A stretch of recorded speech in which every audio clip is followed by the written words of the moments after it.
Parating ka sa puntong ito, nilagpasan mo lahat ng mga rehiyon na nakalaban mo. Shoutout mo sa mga watch party natin dyan. Napakaraming watch parties sa Pilipinas ngayon at kung hindi man sa Pilipinas, all around the world na nakatutok sa MSC 2024. May Pilipino sa kahit saang lupalop ng mundo kapumunta at nagiging parang bonding na rin kasi ang MLBB para sa mga Filipino communities worldwide. Kaya shoutout sa lahat ng mga bumubuo ng watch party ngayon. Isa kayo sa mga bumubuhay ng ating community. Sana dumami pa ang mga nanonood dito ngayon sa ating, actually madami na nanonood kayo sa ano. Oo nga, ilan na kaya ano? Ano na nga parang guys, kwento na rin lang namin habang hinihintay natin yung draft, no?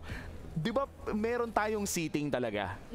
Tapos sa sobrang dami daw na pumunta ngayong araw, ay kinailangan nilang magdala ng extra na chair. Nagdagdag ng extra na, hindi lang isa, lima, hindi, mga 6 rows, 7 rows dinagdag. Meron tayong VIP seated at VIP standing. May nakatayo pa. Ganun kadami ang nanonood ngayon live in Riyadh, Saudi Arabia. And once again, kakasimula pa lang ang Esports World Cup. I think this is just the second or third week. 8 weeks ang magiging Esports World Cup. MSC ay isa sa mga major titles na papapanood nyo habang lumalaban ang ating mga teams for the Club Championship as well. Falcons AP Bren, isa sa mga nangungunang organisasyon ngayon sa Esports World Cup. At kung manalo ang sa MSC 2024 ang Falcons AP Bren, ay dagdag 1,000 puntos ito sa kanilang club standing. Isipin mo yun, nangungunan sa sila. As of this moment, ang minimum points na ma-accumulate nila for the Club Championship is 1,275. Minimum na yon. Meaning kung maipanalo pa nila ito, madadagdagan pa yung mga numero na yon at tumataginting na 3 million yung difference ng first placer sa Club Championship at second. And shoutout na rin sa Liquid Echo na dapat talaga ay makakasama natin dito sa ating Philippine broadcast, but nag-e-enjoy na kasi sila sa Riyadh ngayon. So sana nag-e-enjoy kayo sa bakasyon at nanonood pa rin kayo sa mga mobile phone nyo ng ating Best of 7. At ngayon nakikita na nga natin ang draft na pasilip tayo ng konti. May Roger na atang na-lock-in. Hindi lamang ako sigurado kung kanino nga ba napunta ang Roger na yon. May mga in-expect pa tayong mga pick? Well, kung nagsiswitch dito though, baka yung nasa blue side naman ngayon ay F-Cup, ano? Yeah. Pero speaking of mga ine-expect na picks, may iba pa kayang assassin na lalabas ngayon kung talagang todo respeto na ang mga magaganap. Pero so far kasi mukhang ang sagot sa Roger ay Valentina and Harith. Wow! Naiwang bukas ang Harith this time around. Hindi natin nasisilip kung ano nga ba ang bans for now, pero mamaya lamang ay i-announce na rin namin yan. But for the first time in this series, nakalusot ang Harith pickup. Yep, and at the same time, yung Valentina ni Stormy na buong series na madalas tinatanggal na rin ang Falcons AP Bren. So that's 2 comfort picks para sa SRG na mapupunta sa kanila. FCAP, let's see if they'll pick up the Baksha for the jungle here, or they're gonna wait at tapatan na lang nila ng Assassin. Phoveus and Fanny, okay! Wow! Right out of the gate. So yung Phoveus, una nating nakita from SRG yesterday nung tinapatan nila yung NIP Flash. Na may apat na dash. It was a mid-lane Phoveus na pinili. And now it's a Fanny this time around para kay KTZ. And I like this mainly because nakaka-bother na nga ito sa isang Harith pick, pero nagda-dash din kasi yung Valentina. Ngayon, kahit sinong i-pick sa jungle, lahat ng assassins ay may dash. Imposibleng wala. Parang pipilit mo na rin kay Sekis na, tutal ako magpa-fanny ngayon, baka naman gusto mong ikaw muna ang mag-akay. Kung usapan lang ng mga pambibiglang hero, sana kami mga kakaiba pa tayong makita. And speaking of kakaiba, ay mukhang inilabas na rin ng SRG yung alpha nila na maganda rin yung naging record, not just in their previous MPL season, maski dito sa MSC, panalo pa yung mga nagiging games dito ng alpha na likely hahawakan naman na ni Sekis. No? So, nag-iba na tayo for this game. That's the only way. So, kanina nakita natin na SRG nag-assassin, they pick up the Fanny, tapos nag-akay naman yung Falcons AP Bren. Even though masakit talaga yung alpha, you could count him as a utility jungler, not as an assassin jungler type. So, ito naman yung SRG version na magpipili ka ng utility jungle against an assassin jungle. Yung masakit lang doon is masakit at nagbibigay ng true damage yung alpha. So, isa sa mga maganda dito para sa Falcons AP Bren is na wala naman yung Angela. But they still have to respect the possibility na meron pa tayo makikitang healer type na roamer. for Yums, which is tinanggal naman ng Falcons AP Bren. Parang matutunaw nga naman kasi no ang Fovios sa isang alpha pickup, considering na kapag nahuli ang Fovios ay talagang masasabi natin na may stun lock kahit papano ang isang alpha, pero hindi rin naman ganun katagal. So I would suggest na meron pang dagdag na lock para sa side ng SRG, pero ngayon na nagbaban sila, mukhang hindi na mahahawakan pa ni Flap TZ ang kanyang barrats. Napaka-tricky rin kasi na merong presence of the Valentina agad for SRG dito, no? Talagang secure pa kaya rito ang Falcons AP Bren nung iba pang mga tanky talaga dito or setter tanks, considering na possibility na manakaw lang yun dito ni Stormy on the Valentina, or yung mga typical ba na kino-complement sa Roger like the Florin para mas magiging ligtas lang dito at maalala yung kanilang composition, pero sila pa yung nagtanggal, never mind. Respeto pa talaga. If ever, Cho and Alpha are actually a really good combination, so pwede ulit mag-Cho dito si Yums. But then again, Dash ang mabibigay mo sa Fovios. So I think yun na yung inisip talaga ng Falcons AP Bren, kaya mapapaisip dito ang SRG kung gusto pa nila gamitin yun. One thing that they can do is Kaja Valentina, the combo na hindi natin madalas nakikita, pero meron naman silang alpha na ipares with that, which those three actually deadly combination yun. Yeah, and I think the Kaja plus the alpha pa lang, yung dalawang yung pa lang, kaya na talagang pumatay. At kung sakaling mag-Ruby ang side ng SRG, ay mas lalong sasaya ang Fovios pick na to, kaya naman Tigreal ang kanilang kinuha. May dash pa rin, pero at least may pang lockdown na karagdagan sa SRG o Selangor Red Giants. Falcons AP Bren, I would say Ruby Cho na to Sila na lang kaya. Combo yun pwede mong i-combo sa Fovios. Masakit lang dun, wala pang Ruby history dito ang Falcons AP Bren. Cho they do para kay Ogwen, but the presence of the Tigreal, kailangan nila ng problema dito, kailangan nila ng poke. So I think they need to put the Fovios into the EXP lane. Oh no. The Esmeralda is open. Kung sakaling sa XP lane nila ilalagay. But all close range, masaya yung Tigreal stuff. Right now, ang ganda ng drafting ng SRG. Napapaisip talaga yung Falcons AP Bren kung ano pipiliin nila dito. It's the Edith, they need the magic damage. Wow! Sila naman yung nagtamos. What a swerve! The Edith and Thamos ang magiging lock-in dito ng Falcons AP Bren. And this time, masasabi natin, secured na Rome ang Edith na to. Mukhang kinakailangan talaga rito mag-pick up ng XP laner na kayang makipagsabayan sa Thamos and sa team fights na gustong mangyari ang SRG. Wala na rin yung Terizla po kung X-Borg na lang. Wala na rin iba. Balik X-Borg na naman para sa Selangor Red Giants. At 2-2 na nga ang ating serye ngayong gabi. Super Marco on his Kalmot King mode kontra ang pinakaunang Harith ngayong araw na to. Malapit na nating malaman kung sino nga ba ang unang makakahawak ng match point of this best of 7 grand finals. Punta na tayo sa ating casters, Manjin and Chantel. Kayo na to. Parang na-reset, Chantel. Parang na-reset, best of 3 na lang ang nangyayari. So 2 wins. Makakuha na tayo ng bagong kampiyon. Ang strategy ng SRG, protect Innocent. Kaya naman, harit na kasi niya yan So yung laban doon lagi sa loob ng Zaman Force. Maaabot kaya yun ng F-Cup. Kailangan madiin doon na kay Innocent, pero yung gusto din naman sanang strategy ng F-Cup ay parang pwedeng sunugin dito ng X-Borg ni Cram, kasi more on melee heroes. Usually ang mga pangtapat mo dyan is isang XB na true damage against the makukunat na mga heroes. Tingnan natin kasi yung X-Borg dito ni Cram ay natalo nung unang beses niyang ginamit, pero akin na lahat nagme-make sense dito kasi ang mangyayari dito, magtatabi-tabi yung SRG. As long na buhay si Innocent, we win. Kasi basically yun yung gagawin ng X-Borg, isusok niya lang lahat ng damage. And plus, ano ka pa dito, Roger ka pa, gusto mo lumapit pag Roger ka. Saka parang problema din pala nila dito, kanina na-counter nila yung X-Borg ni Cram kasi meron silang pang poke doon sa Firaga Armor. Ngayon wala. Parang wala masyado. Parang naka-focus masyado doon sa pag-counter ng isang Harith with a Fovios sa hero ni Few. Pero tignan natin. Oo nga, no. Diba?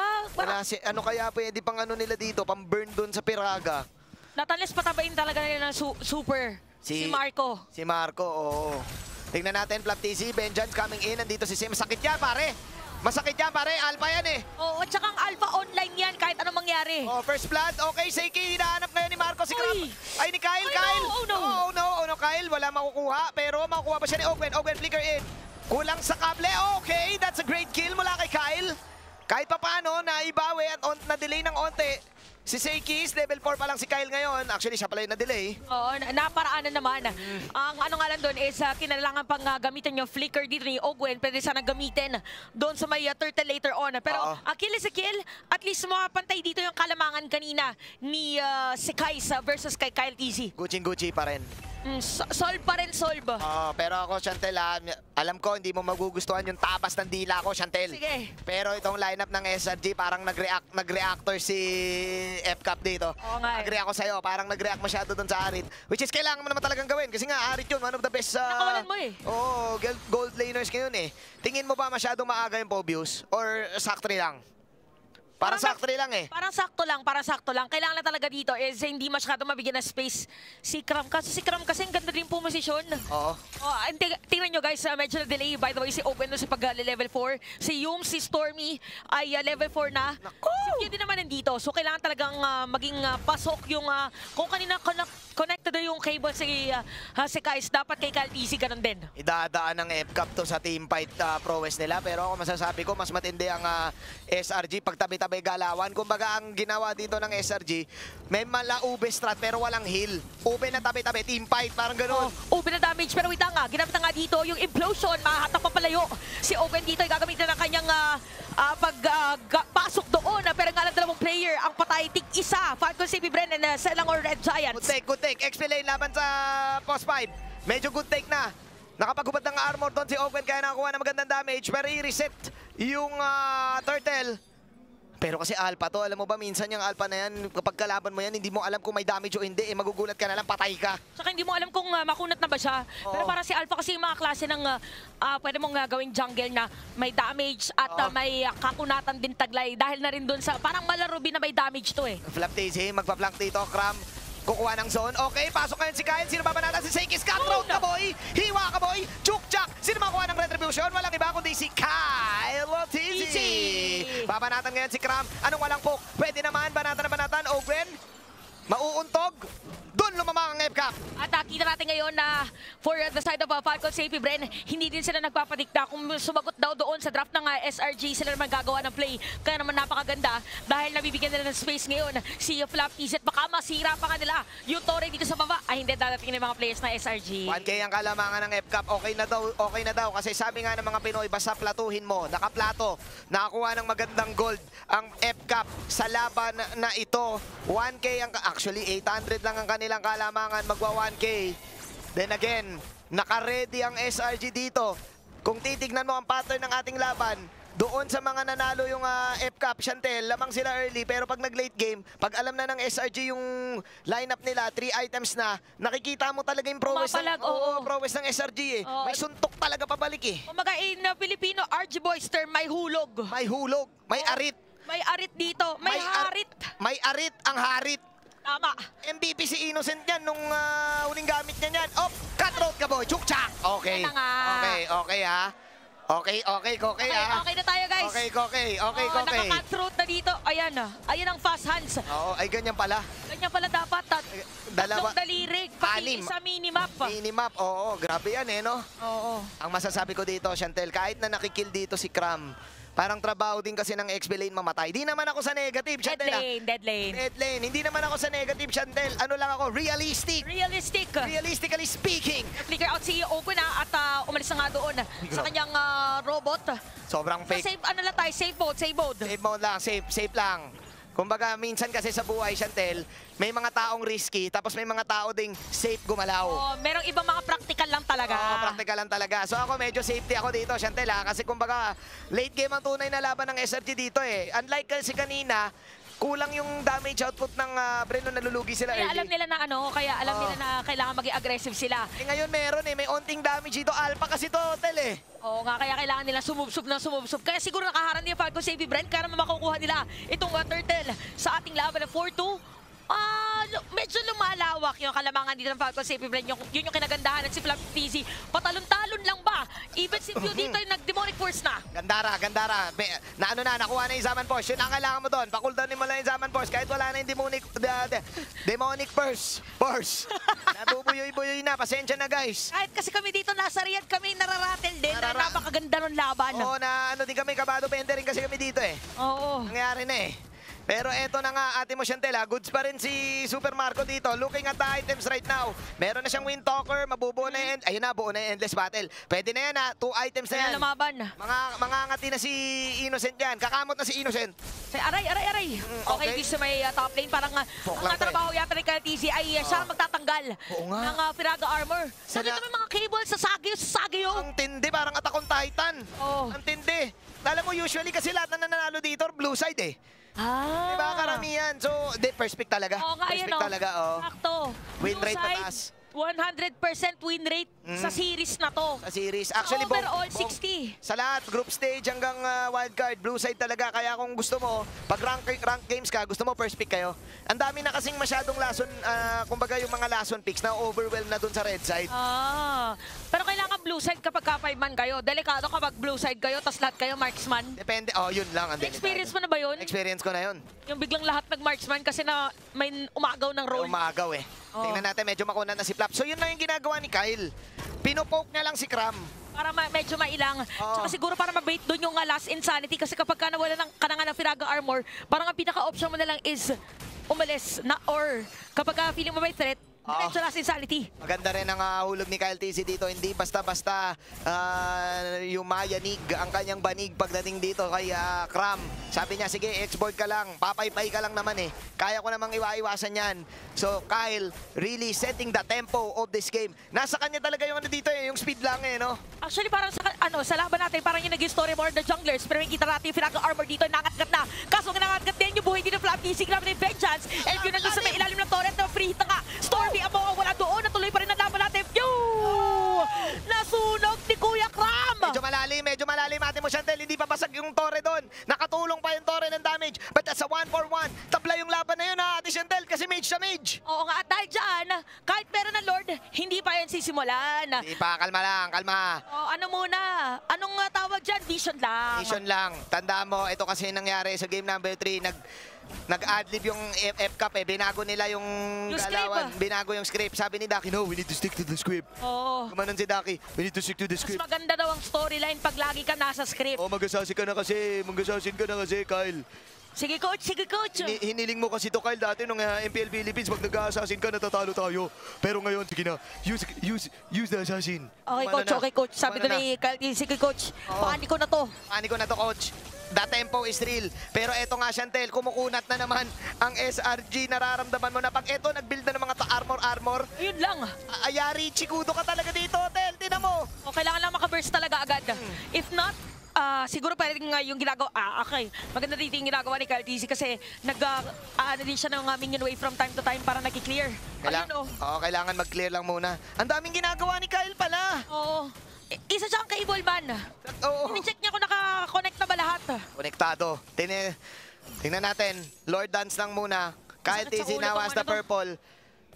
Tingnan nyo mabuti si Innocent ha. Poprotektahan si Innocent dito. Yayakapin ng matindi dito ng side ng SRG. Ganun na plano eh. Tingnan mo, magra-wrap around sila sa loob ng Zaman Force. For Protect 1. Kumbaga, parang bimbap. Yung may putahin na doon sa may gitna. Okay. Kaya naman di babasok dito si Innocent and diretso yung pa nga dito. Yung force. At nabuksan na yung pwesto pero may implosion para dito kay Yoms. Sa loob ng torre ate! Oh my G! Yung damage medyo masakit dito kaya tatlo na wala sa side ng F-Cup. Si Marco na lang maiiwan at doon lumamang ang Celamora Giants. Si Yams lang ang nawala at buhay pa rin si Innocent. Masyadong napalalim at sabay-sabay mapapanood ang pagkuha ng Lord na ito. At napakaganda na napansin mo kanina na mayroon pang Torre sa gitna.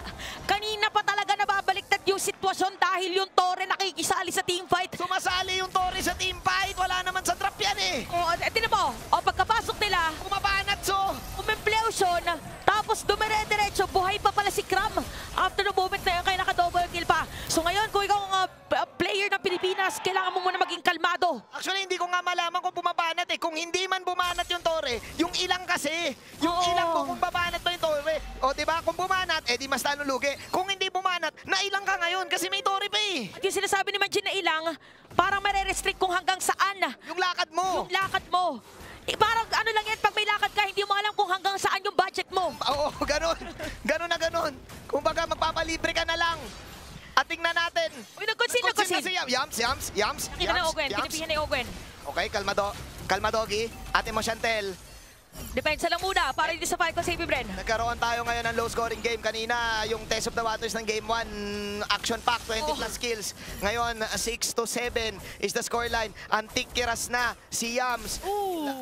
Kunachi na talaga ang galawan dito. Hindi rin basta-basta mapapatay ang Alpha dito. Napakakunat yan, Chantel eh. Oo, Pwede mo kasing, yung Alpha kasi na hero na yan, Ang Blood Wings. pwede mo yung tratuhing utility assassin. Na may dami. Utility assassin nga. Hybrid yan, parang Pokemon. Water type na, grass type pa, yung ganun. Sino ba mga parang ganong Pokemon?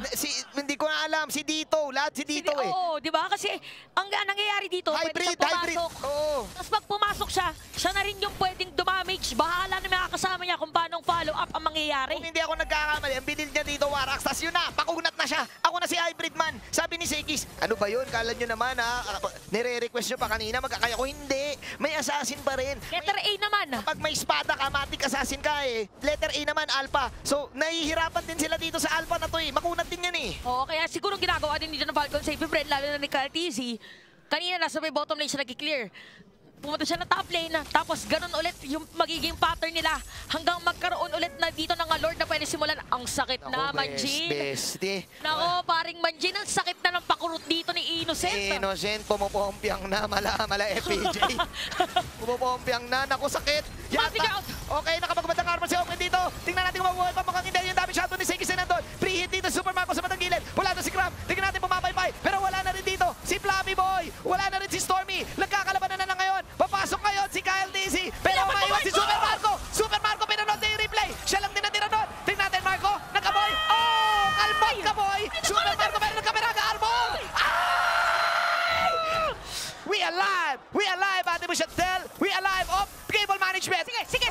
Ay, naku, hindi nakita si Cram. Hindi makita si Cram! Ay! Hindi tumama! Oh! Cut road ka, boy! Nagkamali ka ng nilabasan na damo. Nagkamali ka! Hindi ka na sana lumabas, Cram! Pero lumabas ka! Kaya doon nangyari ang nangyari!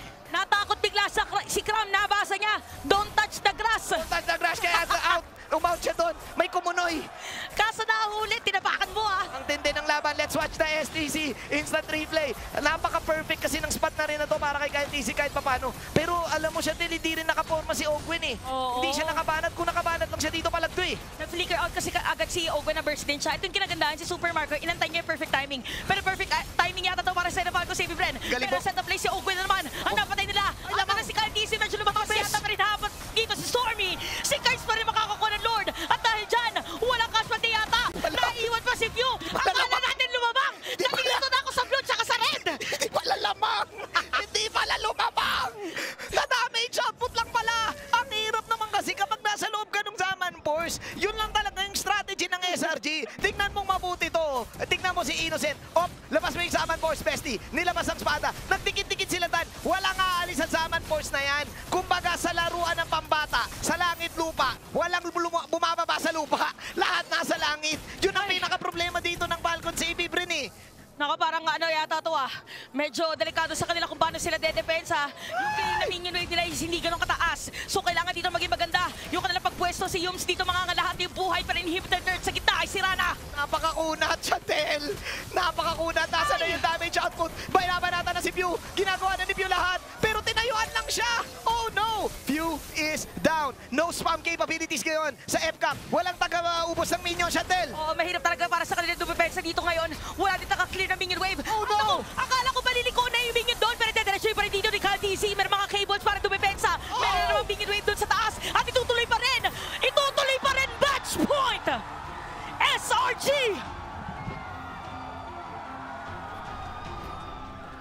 And for the first time in the history of MLBB for the past 2-3 years, match point ang Malaysia kontra Pilipinas in a grand finals of a Canon event. Ibang klase yung pag-step up na ginawa doon ng SRG. At makapigil hininga yung bawat lapang ipinakita nila doon.